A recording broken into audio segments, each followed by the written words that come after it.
Regina O'Reilly at the Conquerwood Golf and Country Club. So welcome, Regina. I understand you've come over back home from England, back to your hometown in Castle Blaney. Yes. So you've come over for an event over here. Could you explain? Yeah, I flew over on Friday evening. I held a charity gig in Castle Blaney in the Comet Bar. The charity gig was called Lock Rock and Two Smoking Bands. So I had the Brown Notes and Fuzzy Burgers played for me. And it was just an excellent night. So I flew in quite late in the evening because I was flying straight over from East Midlands Airport.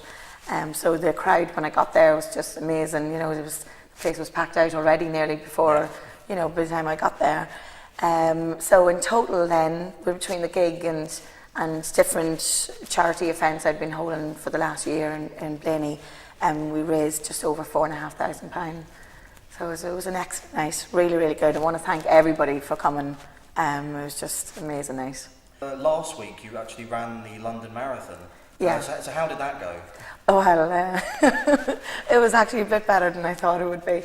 Amazing crowd at it. There was 35,000 runners at it, and started off at a quarter to 9 in the morning. 5 hours and 46 minutes later, it finished, and I did the moonwalk coming over the finishing line. I have to add, but it was a brilliant run. It's really good. And can I ask, what's actually motivated you to raise money for cancer charities? Well, my dad, Frank O'Reilly, he died 5 years ago from bowel cancer.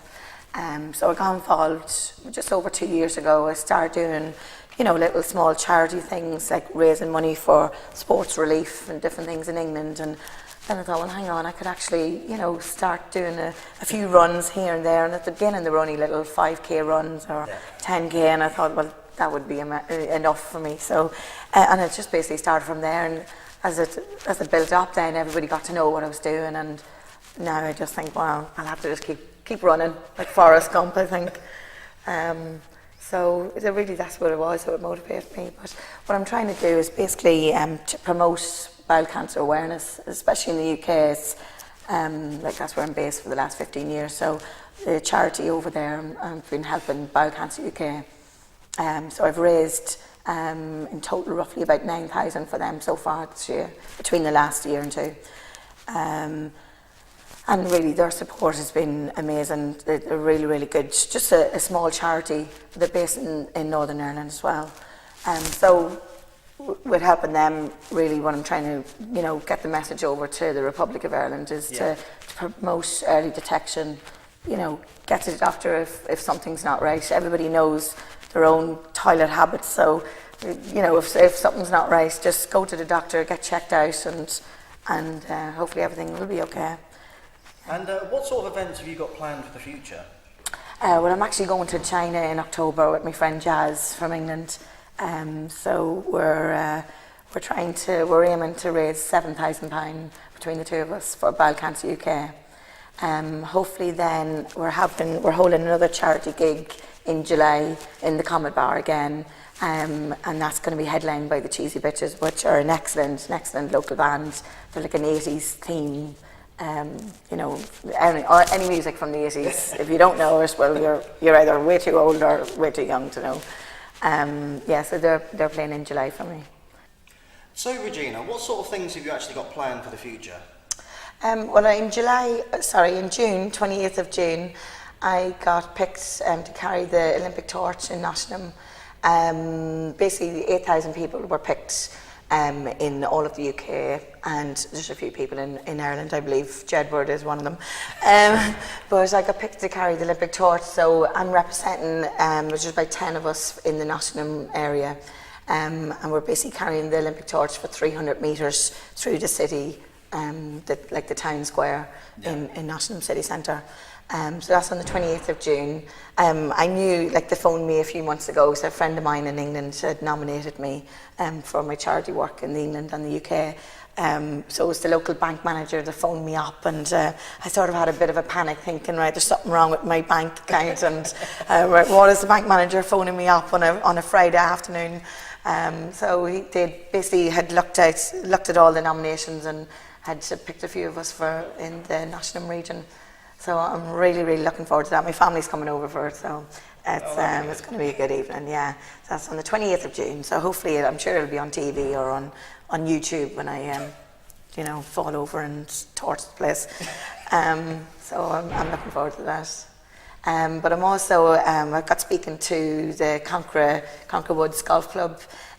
So they're interested in perhaps holding like a charity gig whenever I get my Olympic torch, because you can buy the Olympic torch that you've carried. So I'll be buying that tomorrow actually. And hopefully we can arrange a charity gig in aid of the 3Ts Turning the Tide of Suicide, which are actually based in Dublin. So they heard what I was doing. They invited me over for a day in Dublin, and they're interested in getting me to help them out for the next year. So that's my charity really. I've helped the Irish Cancer Society this year. I've raised 2,000 for them. But my charity for the next year is 3Ts. Basically, they have a free phone number 24 hours a day, 365 days a year.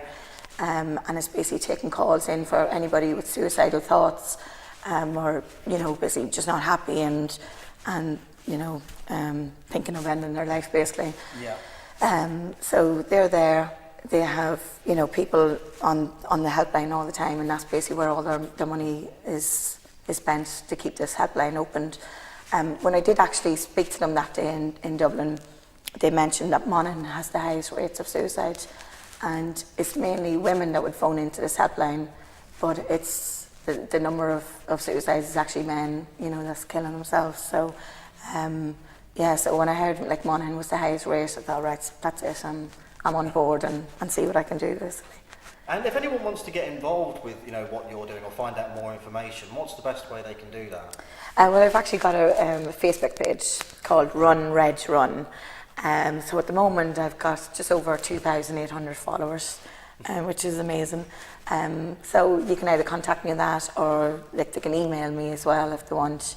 And my email address is runregrun2011@aol.co.uk. I've also got a Just Giving page for the UK and a My Charity page for the Republic of Ireland. So people can go on to the links which are on the Facebook page anyway, so they can do that. Okay, well, it's been a pleasure talking to you today, and hopefully there'll be lots of people that would like to get involved and find out more information. Yeah. Hopefully we'll see you again, and we'll see you at the next event that you're holding at the Brilliant, Comic yeah, Bar. See you in July, James. Okay. Thanks a lot. Thank you very much. Thank you.